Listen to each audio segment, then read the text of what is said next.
Let's check out the Wingate by Detroit Metro Airport. This is one of their king bed business rooms. There's nightstands on either side of the bed, and the bed was quite comfortable. The pillows were not, though.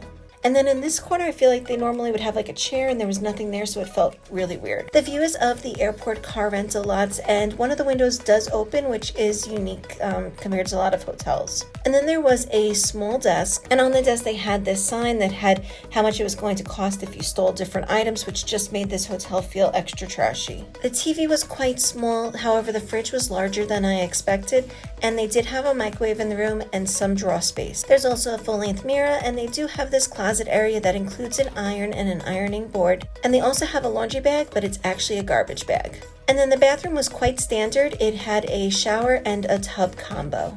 This room cost $122 for the night, which was average for the area. Let me know if this is what you would expect for what you pay.